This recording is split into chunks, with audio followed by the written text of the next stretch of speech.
conversa hoje é com uma política que não deixa dúvidas da sua vocação. Militante de carteirinha, ela resistiu às duras críticas durante o momento mais delicado do Brasil. Não se escondeu, foi para a linha de frente e hoje é uma das campeãs de ataques nas redes sociais. Mas conquistou também o papel de uma das mulheres mais influentes da esquerda brasileira. Vanessa Graziotin.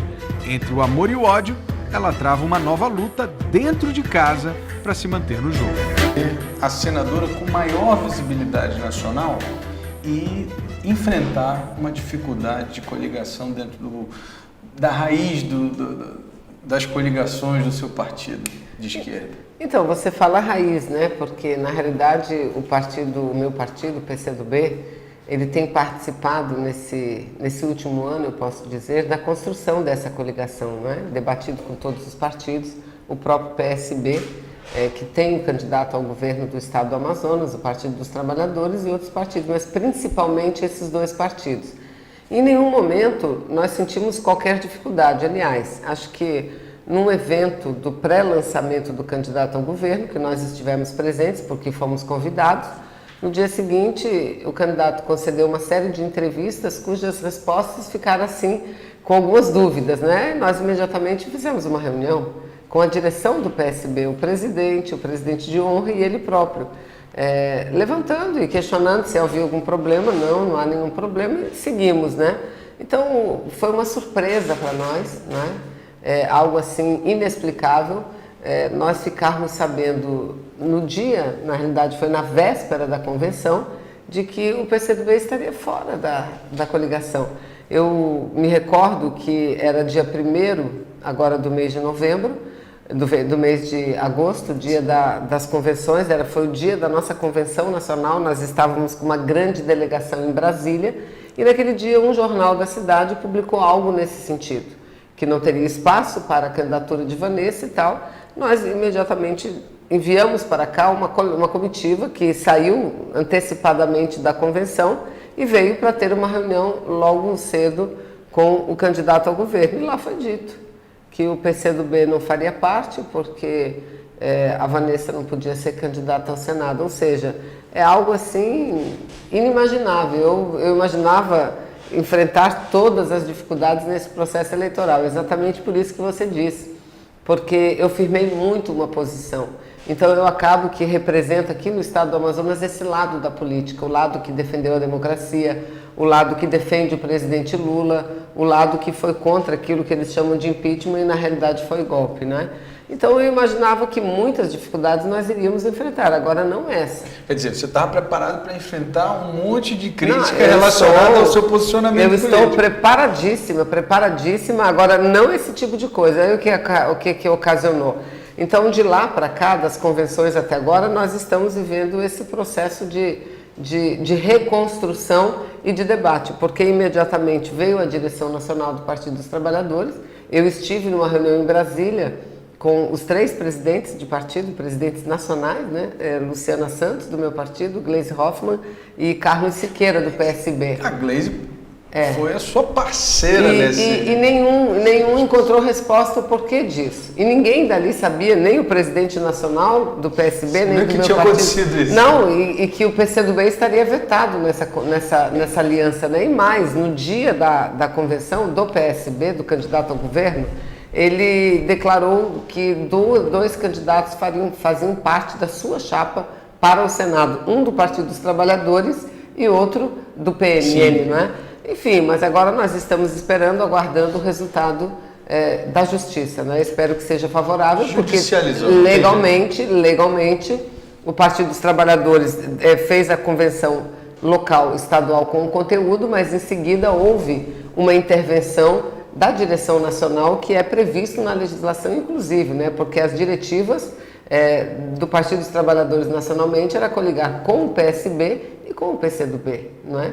E se o PSB veta o PCdoB, foi o que a própria presidente falou para o presidente nacional do PSB, eu me sinto desobrigada desse acordo, porque não sou eu que estou saindo, você está vetando uma candidata de um outro partido que também tem o apoio, que aliás, o partido do qual a nossa chapa nacional de presidente e vice-presidente tem a participação do PCdoB, não é?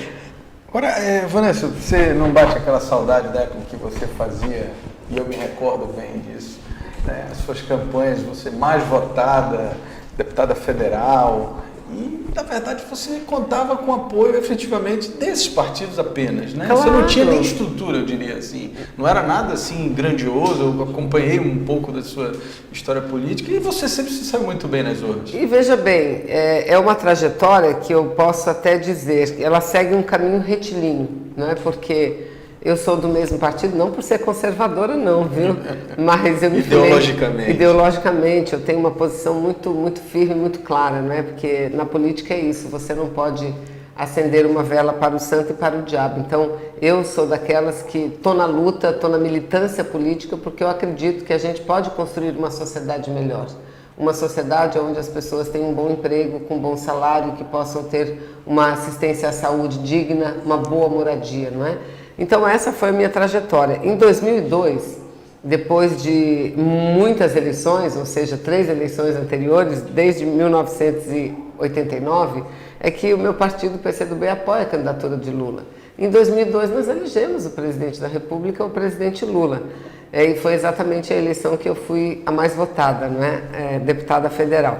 E a partir dali nós fomos, meu partido passou a fazer parte do governo. E aqui no Amazonas e nos outros estados não aconteceu diferente, aconteceu a mesma coisa. As forças políticas vieram se agregando onde nós estávamos. As forças políticas vieram se agregando, ou seja, não fomos nós que nos deslocamos. As forças políticas se agregaram em torno do governo federal, do governo central, do qual nós éramos partícipes e ajudamos a construir. Mas né? Isso ficou muito claro, né? Naquele momento de dificuldade do impeachment e dessa divisão toda, isso ficou muito claro, porque da mesma forma que vieram, muitos se espalharam. Se foram, né? Muitos eu não diria, eu fiquei só, né? Eu fiquei só na bancada de 11 parlamentares, eu fui a única parlamentar do Amazonas a votar contra o impeachment. Porque nós sabíamos, todos nós, a população não tinha claro, eu compreendo perfeitamente a população brasileira, porque naquele momento a então presidente Dilma, ela tinha uma grande margem de desaprovação. Por quê? Porque para o povo brasileiro ela era culpada de tudo, ela era culpada da corrupção, ela era culpada do desemprego, ela era culpada da crise econômica, ela era culpada de tudo. Muito confusa aquela época. Sim, então obviamente que porque se você tira alguém que foi democraticamente eleita, né, você tem que ter bases sólidas para fazer esse movimento, porque não é um movimento simples. Sim. Você está rasgando o voto popular e arrancando alguém do poder, né? Mas eles conseguiram juntar as forças empresariais, as forças econômicas nacionais, externas também, conseguiram juntar uma opinião favorável do próprio Poder Judiciário, eu digo isso com muita tranquilidade, além do Parlamento, não é? Então, naquele momento, a população brasileira apoiou a saída da presidente, mas ela apoiou baseada na seguinte premissa: ela é culpada de tudo, então a partir da saída dela o Brasil vai voltar a caminhar nos eixos. Não, mas de qualquer forma, a Vanessa, né, e você falou uma coisa que é importante, a Vanessa hoje está, pelo menos nas últimas pesquisas, em segundo lugar. Você acha que essa tua coerência, né, e aí a gente tem que ser bem claro, você falou uma coisa que é importante, ainda que você tenha uma multidão, por exemplo, com discurso de ódio contra você, que a gente vai falar sobre isso também, né? Você manter a sua coerência. Essa é que é a grande verdade. Você acha que essas intenções de voto têm a ver com isso? Eu não tenho dúvida, porque de todos os candidatos aí, eu sou aquela que chegou aqui na campanha eleitoral sem grandes estruturas, né? Eu não tenho máquina, nem tenho condições para agregar as lideranças em torno da candidatura, que a gente sabe, você levar a campanha em todo o estado do Amazonas é algo custoso, né? Então eu fico e tenho ficado muito do lado dessas pessoas, porque infelizmente esse episódio que aconteceu há 2 anos, ele dividiu o país. E o país ainda não voltou a se unir, não é? E agora, a gente tem uma grande chance de trazer a unidade novamente, a paz, a tolerância, não é, para a população brasileira, para a nação brasileira, com as eleições. E nós esperamos que ela sirva exatamente para isso. Porque 2 anos se passaram da mudança de governo e as coisas não só não melhoraram, como pioraram. Você veja, o número de desempregados hoje é maior. A Zona Franca, que viveu um momento de tranquilidade, mas não só um grande período de tranquilidade, mas um período, eu diria, de bonança.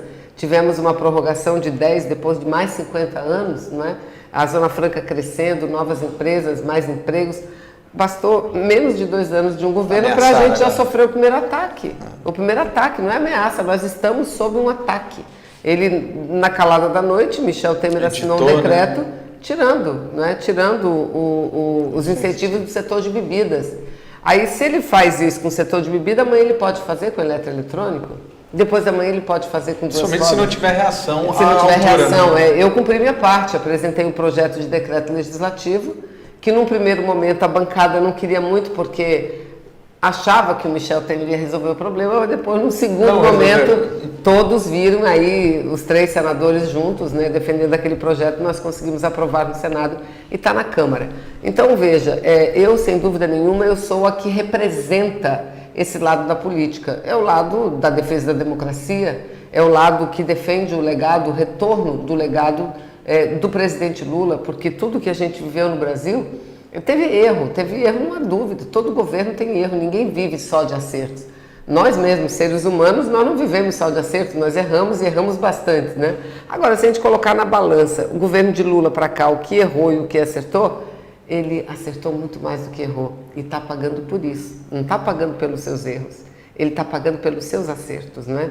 Você veja, nós temos só aqui no estado do Amazonas mais de 5 campos da universidade, campos assim que quando eu chego visitando no interior, eu me dá vontade de chorar. Vai em Parintins e vê vai em Parintins, vai em Itacoatiara, são outras cidades, polos de formação, faculdade de medicina que eu fui visitar um tempo desse, que está quase concluída a obra em Coari. Veja, em Coari, então veja o que nós avançamos, o que nós conseguimos, o Luz para Todos. Tá, mas veja que, assim, o sentimento, pelo menos, né, você fala de dados e tal, mas o sentimento das pessoas, assim, é que cresceu realmente uma rejeição à esquerda, né? Isso a gente não pode negar, tá? E aí eu queria que você fizesse uma avaliação de como é que é o papel hoje dessa resistência, depois de Lava Jato, depois de Mensalão, essas coisas todas que aconteceram no país aí nos últimos anos. Então, vamos começar pela solução, eu acho mais importante, né? De fato, a gente vive ainda num país bem dividido. E as eleições, e por isso que lá nós já defendíamos a antecipação das eleições, porque quando você vive uma crise, que ela é política, que ela é econômica, que ela é institucional, você tem que buscar a saída para aquela crise na democracia, na população. Se tivéssemos feito a eleição lá atrás, não estaríamos na situação que estamos hoje. Mas chegamos agora, então vamos através da eleição. E nesse início de campanha, eu tenho dito muito para as pessoas, nós queremos dialogar, nós não podemos conviver com a intolerância. Porque olha a situação do Brasil. Como essa eleição é diferente de todas as demais. Você tem um primeiro colocado nas pesquisas nacionais e todos os institutos eles se repetem com o mesmo resultado, que está preso, que é o presidente Lula. E uma candidatura que cresce a cada pesquisa. Agora, porque o povo sabe que ele está preso não é pelo crime que ele cometeu, ele está preso para não ser novamente presidente do Brasil. Isso está claro para a população brasileira. Em segundo lugar, vem quem? O extremo. Vem outro extremo. Vem aquele que diz que bandido bom é bandido morto. Aquele que ensina uma criança de 2, 3 anos de idade a empunhar uma arma na mão. Aquele que não respeita os direitos das mulheres, que acha que a mulher tem que ser submissa.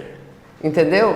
Então, olha só. É uma intolerância, né? A intolerância. Então, exatamente. Né? Agora, eu que ando sempre na rua, independente de ser período eleitoral ou não, ando sempre. Então, na época mesmo, naquela época difícil, de 2016, era muito difícil eu caminhar na rua, porque as pessoas vinham mesmo, não era para falar, era para agredir.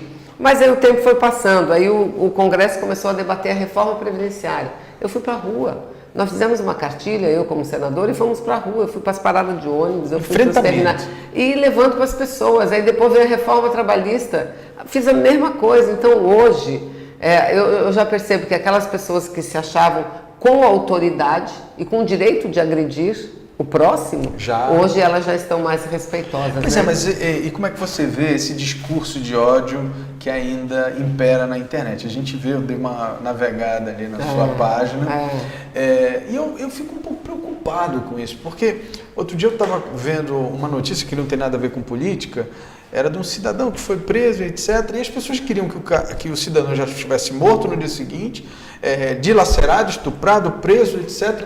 Quer dizer, e me ocorreu esse coisa, cara, a política não é diferente. Né? O sentimento das pessoas é assim, não, tem que acabar. Como é que você vê essa? E olha, e manifestações que a gente nem imaginava que pudesse voltar. Manifestações, essa comunista tem que ir embora, ou seja, uma postura anticomunista que fazia tempo que a gente não via. Eu, quando me filiei ao Partido Comunista do Brasil, no final do regime militar. Ou seja, tinha realmente... A primeira vez que eu fui candidata, eu nem queria ser, eu era jovem, não, mas foi quando o partido ficou legal, em 1985, aí em 1986 vieram eleições para governadores, o presidente não, porque nós não tínhamos eleição para presidente, mas para governadores, deputados, e eu fui candidata. Eu falei, meu Deus, como que eu vou? Eu era estudante, não posso, como é que... Não, tem que ser candidato, porque nós temos que divulgar o partido, mostrar que o comunista não come criancinha. Nós temos que mostrar o que é que nós defendemos. Nós defendemos uma sociedade melhor para as pessoas. Nós defendemos que a pessoa tenha direito, como diz Lula, a tomar café, almoçar e jantar, e ainda nas férias pegar um avião e viajar. É isso que a gente defende, não é? Então, eu não imaginava que a gente chegasse a essa altura, depois de tudo que nós passamos, com alguém manifestando ódio por você ser comunista. Veja, eu respeito todo mundo. Meu partido, por exemplo, ele foi o responsável para introduzir na legislação brasileira a liberdade religiosa. A liberdade, porque a religião não tem mais uma, não tem uma só, você tem várias religiões. Você tem aquele que é católico, você tem o evangélico, e essas religiões, elas têm que conviver entre si em harmonia, mas antigamente não era assim. O Estado, ele tem que ser laico, agora as pessoas, elas têm o direito de optar, de ter religião, qualquer que queira, ou de não ter religião. E a nós cabe o quê? Respeitar a escolha de cada um. Por exemplo, esse discurso de ódio anticomunista é o mesmo discurso de ódio contra os homossexuais. Sim. É o mesmo discurso de ódio. Não há diferença, né? Então, veja bem, eu acho que a pessoa ela tem um direito. A liberdade da pessoa, ela acaba quando ela passa a atingir o outro. Então, eu não tenho que me meter na vida dele. A pessoa eu tenho que, pelo contrário, eu tenho que respeitar, eu tenho que reconhecer, eu tenho que ajudar aquele ser humano que está convivendo comigo a ser um ser humano feliz. Eu não posso atuar para tentar desmanchar a sua imagem, fazer com que ele vire uma pessoa triste porque não é aceita na sociedade, né? Isso, aliás, não é nenhuma atitude, como é que eu digo? Humana, né? E nem humana, e nem cristã, porque desde menino eu aprendi uma coisa, o teu nível de fé, de você acreditar numa força e tal, não pode ser medido com o tempo que você frequenta a igreja, mas com as ações que você tem desenvolvido no dia a dia. Né? Eu tenho alguns colegas lá no Senado que são evangélicos, né? Alguns assim bem atuantes, fervorosos, nacionalmente, né? E eu brinco muito com eles assim, olha, pare, eu acho que eu sou mais evangélica do que você, eu sou mais crente do que você, eles morrem de rir. É porque é verdade, por exemplo, essa questão da corrupção que você levantaram. Isso é um caso sério, isso é muito sério e muito grave. Agora, eu ia te perguntar, aproveitando o gancho, né? O que você acha dessas operações aí? Isso é muito grave. Agora eu devolvo a pergunta. Isso é agora? De agora que acontece? É de sempre. A diferença é que agora você tem uma legislação que enfrenta melhor essa questão. E quem é que aprovou essa legislação? Foi o governo do Lula. A lei da transparência, da delação premiada, o próprio reforço da Polícia Federal, o reforço do Ministério Público, que antes, nos governos anteriores do presidente Lula, não era o mais votado, que era escolhido para a PGE, para a Procuradoria-Geral, para a PGR da República, não. Era aquele que pudesse prestar um serviço ao governo. O Lula esqueceu. O mais votado é o que era nomeado. Então, o fortalecimento da Polícia Federal. Então, isso tudo veio à tona. Agora, a gente não pode confundir a luta de combate à corrupção com o fato de você usar essa bandeira de combate à corrupção para destruir um projeto. Denuncismo, né? Vamos só pegar um exemplo. É bom, eu apoio a Lava Jato, subo na tribuna e tudo, mas não posso ser favorável com alguns métodos. Você veja, o Lula está preso. O Lula está preso por quê? Porque diz que recebeu uma propina em forma de apartamento. Um apartamento que nunca lhe pertenceu. Um apartamento que nunca esteve no seu nome. Eu uso muito o nome e a figura do Cássio Borges. Dr. Cássio Borges é um juiz aqui do estado do Amazonas e é presidente da Associação dos Juízes do estado do Amazonas. Ele tem escrito artigos e estudos maravilhosos, mostrando o quão injusta e ilegal foi a condenação e é a prisão do presidente Lula. E por que eu uso ele? Porque ele não é do nosso lado. Porque a Vanessa falar em favor do Lula é uma coisa, agora alguém que nunca foi partidário do presidente Lula falar isso é uma grande coisa, não é? Então ele está preso por causa disso. Agora, quem está no Palácio do Planalto, o que pesa contra ele? Apartamentos com dinheiro, malas com dinheiro, gravações feitas na garagem, no subsolo do Palácio do Jaburu, ele mandando um emissário seu encontrar com esse empresário e o emissário sai puxando uma mala com 500 mil reais. Então, quer dizer, olha a quantidade de provas. Agora, onde é que está esse? Na presidência da República. Aliás, ele está na presidência da República porque assim quis a Câmara dos Deputados, né? Por duas vezes. Por duas vezes. Então, eu digo, nesse momento de eleição, é um momento muito importante, você não tem que saber qual é que você mais simpatiza, não. Veja como que as pessoas se postaram. Eu repito, Michel Temer, com toda essa quantidade de prova de corrupção contra ele, continua lá. Por quê? Porque ele foi salvo duas vezes pela Câmara dos Deputados. Vamos pegar, vamos trazer para cá os parlamentares do Amazonas quem votou, e ver quem votou com ele a primeira vez, quem votou com ele a segunda vez. Pronto, pronto. E aí essa pessoa ainda vem falar em combate à corrupção, não é? Então o que a gente vê alguns juízes aí importantes nessa luta, mas que frequentam muito atividades partidárias, não é? Então não dá, eu sou a favor da luta contra a corrupção, eu sou contra e sempre fui usar a bandeira da luta contra a corrupção para destruir projetos políticos. Agora, Vânia, é o seguinte, a gente está falando aqui, tentando resumir sua trajetória. Então você veio de uma época em que você enfrentava, digamos assim, o sistema, para a gente simplificar, e de repente você fez parte dessa estrutura de poder. O que é mais fácil? Você ser telhado, mas trabalhar com tranquilidade, tendo estrutura, ou você tacar a pedra, mas viver na luta ali, sem estrutura alguma? Na política não tem maior facilidade, olha, não tem.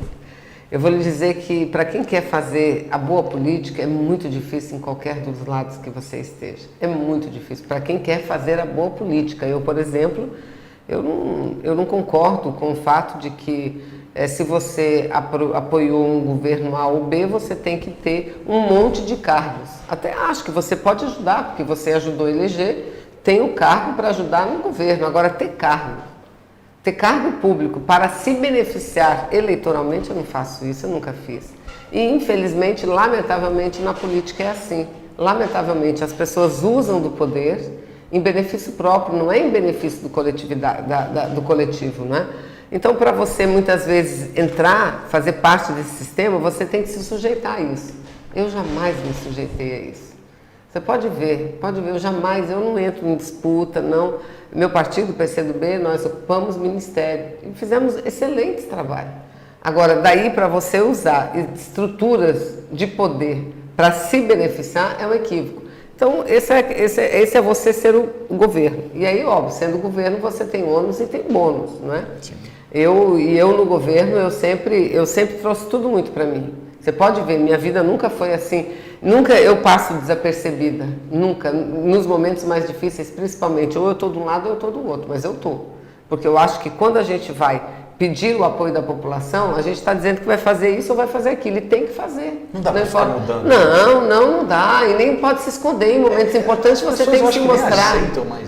Você tem que colocar a cara, você tem que dar cara a tapa, e eu dei e daria 1000 vezes, porque eu estava dando não era por uma pessoa, eu estava dando por um projeto, pelas pessoas, não é? E, enfim, então essa é a questão. Agora, na oposição é isso, você enfrenta máquinas poderosas. Trator, né? Mas tratores, assim, verdadeiros tratores. Te dá um espaço. Manaus é um pouco diferente trabalhar aqui, porque Manaus é uma grande cidade. É claro que você tem pessoas que recebem para angariar votos, lideranças e tal, mas no geral você tem acesso à população, você tem acesso a elas, de falar com elas. Já fazer política no estado como um todo é bastante difícil, né? É bastante difícil. Então vamos ver. Eu acho que a nossa grande luta é buscar um equilíbrio. E eu acho que a gente vai estar conseguindo. Acho que esse equilíbrio ele vai chegar antes do que até nós imaginávamos. E de que equilíbrio eu falo? da pessoa votar com consciência. A partir do momento e da análise que ela própria faz, a partir do momento em que ela tem acesso à informação. Porque isso tudo está mudando, e está mudando por causa de quê? Nós estamos aqui na internet, né?